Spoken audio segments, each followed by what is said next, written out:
चंदा, आज खाने में क्या लाई हो? कालू जी, मैं तो कुछ नहीं लाई। वैसे भी भोजन तो तुम लाने वाले थे ना। नहीं चंदा, आज तुम्हारी बारी थी भोजन लाने की। इस तरह चंदा और कालू भोजन ना मिलने पर लड़ने लगते हैं। कालू जी, ऐसे कब तक चलेगा? भोजन तो हमें ढूंढना होगा, पर हमारे आलस के चलते हम तो भूखे ही मर जाएंगे।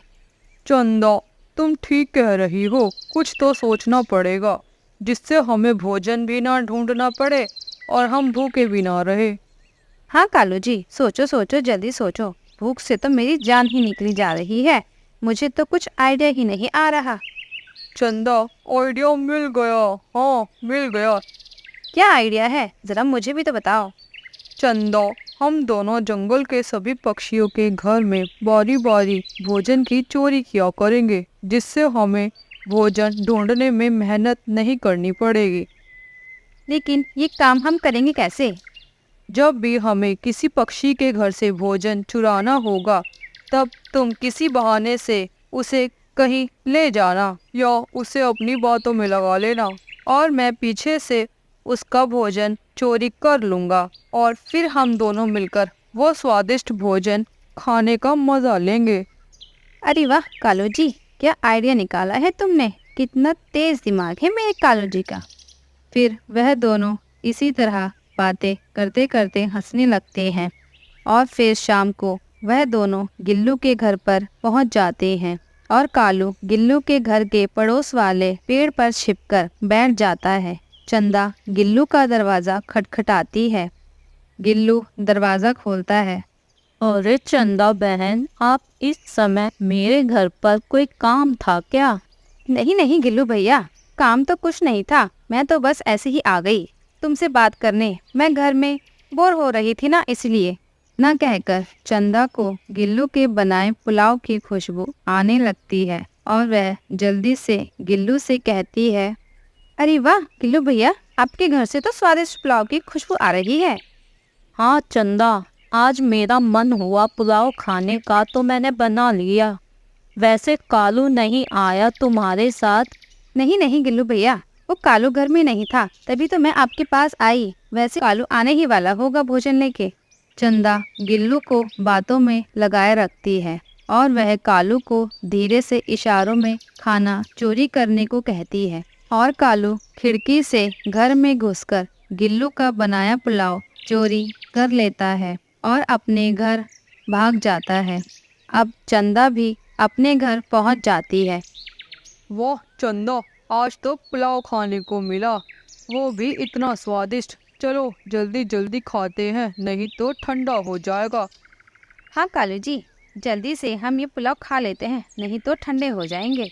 और उधर गिल्लू खाना खाने बैठता है तो उसे खाने को पुलाव नहीं मिलता, तो वह सोच में पड़ जाता है और गिल्लू को भूख भी लगी होती है, तो वह इस बारे में ज़्यादा नहीं सोचता। फिर वह सूखे दाने खाकर ही सो जाता है। आगे कहानी देखने के लिए चैनल को सब्सक्राइब करें। कालू जी, आज टीटू के घर चलते हैं भोजन चोरी करने। हाँ ठीक है चंदा, जल्दी चलो, अब भूख भी लगने लगी है। फिर चंदा और कालू टीटू के घर की तरफ चले जाते हैं। कालू बाहर ही एक पेड़ पर छुपकर बैठ जाता है और चंदा टीटू के घर में चली जाती है। आओ आओ चंदा बहन, आज तो सुबह सुबह ही मेरे घर कोई काम था क्या? नहीं टीटू भैया, बस ऐसे ही आई हूँ। वैसे आज तुम्हारे घर से बहुत ही स्वादिष्ट मिठाइयों की खुशबू आ रही है। क्या बनाया है आज ऐसा? हाँ, वो मैंने जलेबी बनाई है आज। बहुत दिन हो गए थे जलेबी खाए, तो आज बना ली मैंने। इतना सुनते ही चंदा के मुंह में पानी आ जाता है। ये लो चंदा बहन, खाकर बताओ कैसी बनी है जलेबी। चंदा से वो जलेबी देखकर रहा नहीं जाता। वह जलेबी जल्दी से खा लेती है और कालू भी ये सब देख रहा होता है। बहुत ही स्वादिष्ट है टिट्टू भैया ये जलेबी। कहाँ से सीखी है तुमने ये स्वादिष्ट जलेबी बनाना? चंदा इस तरह से टीटू को भी बातों में लगा लेती है और उधर कालू टीटू की रसोई में जाकर उसकी बनाई जलेबी चोरी कर लेता है। और फिर अपने घर चला जाता है। अच्छा टीटू भैया, अब मैं चलती हूँ, कालू भी भोजन लेकर आता ही होगा। फिर चंदा जल्दी से अपने घर पहुँच जाती है और वह दोनों जलेबियाँ खा लेते हैं। टीटू जलेबी खाने के लिए देखता है तो उसे भी जलेबियाँ नहीं मिलती। वह फिर दुखी मन से दाना खा लेता है। अब इस तरह जंगल में बारी बारी से चंदा और कालू सबके घरों में चोरियां करते और इसी तरह बुलबुल के घर से भी कड़ी चावल की चोरी कर लेते। फिर एक दिन सब पक्षी इकट्ठे होकर बैठे होते हैं। दोस्तों, बहुत दिन हो गए हमें इस तरह एक साथ मिले हुए। हाँ मीना बहन, बहुत समय बाद मिलना हुआ हम सबका। हाँ, पर चंदा और कालू नहीं आए आज भी। हाँ, वो दोनों पड़ोस वाले जंगल में गए हुए हैं। पर आप सब लोग परेशान लग रहे हो। और बुलबुल बहन, आप क्यों नहीं बोल रही? क्या बोलूँ मीना, मैंने कल बड़े ही चाव से कड़ी चावल बनाए थे, पर पता नहीं वो किसने चोरी कर लिए। आखिर में मुझे सूखे दाने ही खाकर सोना पड़ा। क्या कहा तुमने? तुम्हारे घर खाने की चोरी हुई? ऐसा ही मेरे घर भी जलेबी की चोरी हुई थी। ये क्या कह रहे हो आप सब? खाने की चोरी? मेरे घर तो अभी तक ऐसा कुछ नहीं हुआ। ये दोनों सही कह रहे हैं मीना। मैंने भी पुलाव बनाए थे बड़े ही शौक से। मुझे भी पुलाव खाने को नहीं मिले। मुझे भी सूखे दाने ही खाने पड़े। लेकिन ऐसा कैसे हो सकता है? जंगल में कोई भी पक्षी ऐसा नहीं जो चोरी करता हो। वैसे इस वक्त चंदा और कालू हमारे साथ नहीं, कहीं वो दोनों ही तो चोरी नहीं कर रहे? वह तीनों एक साथ चंदा को चोरी के समय अपने साथ होने का बताते हैं और ये भी कहते हैं कि चंदा के साथ उस समय कालू नहीं होता। मीना चंदा और कालू की चालाकी समझ जाती है और वह कहती है, अरे, आप सब चंदा और कालू की चालाकी को समझ नहीं पाए। चोरी के समय चंदा आपको बातों में लगा लेती है और पीछे से कालू आप सबका बनाया खाना चोरी कर लेता है। क्या आपने इस बात पर गौर किया?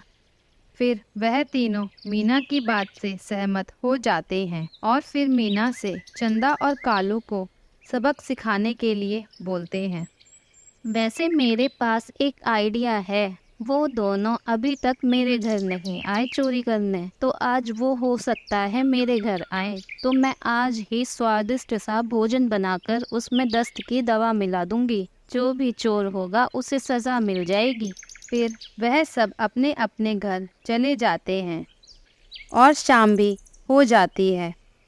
कालू जी, आज हम मीना के घर चलते हैं। उसके घर में अभी तक नहीं गए हम। ठीक है चंदा। वह दोनों फिर मीना के घर पहुंच जाते हैं।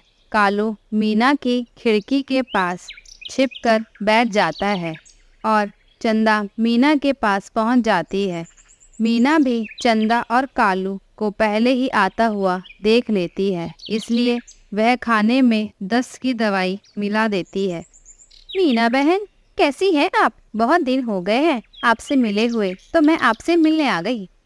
मैं तो ठीक हूँ, आप ही नहीं दिखाई देती। कहाँ रहती हैं आप आजकल? चंदा मीना की बात को काटते हुए कहती है, मीना, तुम्हारे घर से बहुत अच्छी खुशबू आ रही है। ब्रेड पकौड़े बनाए हैं क्या तुमने? हाँ, तुमने सही पहचाना चंदा बहन, पर मैंने थोड़े ही बनाए हैं। आप भी खाना चाहोगी? नहीं, मैं नहीं खाना चाहती। तुम ही मज़े लो ब्रेड पकौड़े के। इस तरह चंदा मीना से बातों में लग जाती है और कालू मीना के बनाए ब्रेड पकौड़े चोरी कर लेता है और अपने घर पहुंच जाता है। चंदा भी अपने घर पहुंच जाती है। जल्दी खा लो कालू जी, मुझसे तो रुका ही नहीं जा रहा ये ब्रेड पकौड़े देखकर। सच में चंदा, अब जल्दी से हम ये खा लेते हैं, नहीं तो ठंडे हो जाएंगे। वह दोनों ब्रेड पकौड़े खा लेते हैं और फिर सो जाते हैं। आधी रात होते ही चंदा और कालू के पेट में गुड़गुड़ शुरू हो जाती है। वह जल्दी से उठकर फ्रेश होने जाते हैं। वह कई बार ऐसा ही करते और जंगल के सभी पक्षी उनको देखते रहते। फिर वह एक पेड़ पे बैठ के बोलते हैं, कालू जी, ये हमने ऐसा क्या खा लिया? चंदा, जरूर पकोड़े में 10 की दवा थी जिससे हमें बार बार शौचालय जाना पड़ रहा है। मैं तो अब उड़ते उड़ते थक गया हूँ। और मैं भी। कालू जी, जल्दी चलो, फिर से प्रेशर आ रहा है। मुझे भी आ रहा है चंदा, चलो जल्दी चलो, हम तो वहीं बैठ जाते हैं बाहर।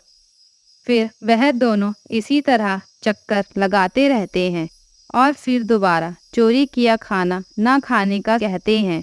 सभी पक्षी उन्हें देखकर हंसने लगते हैं।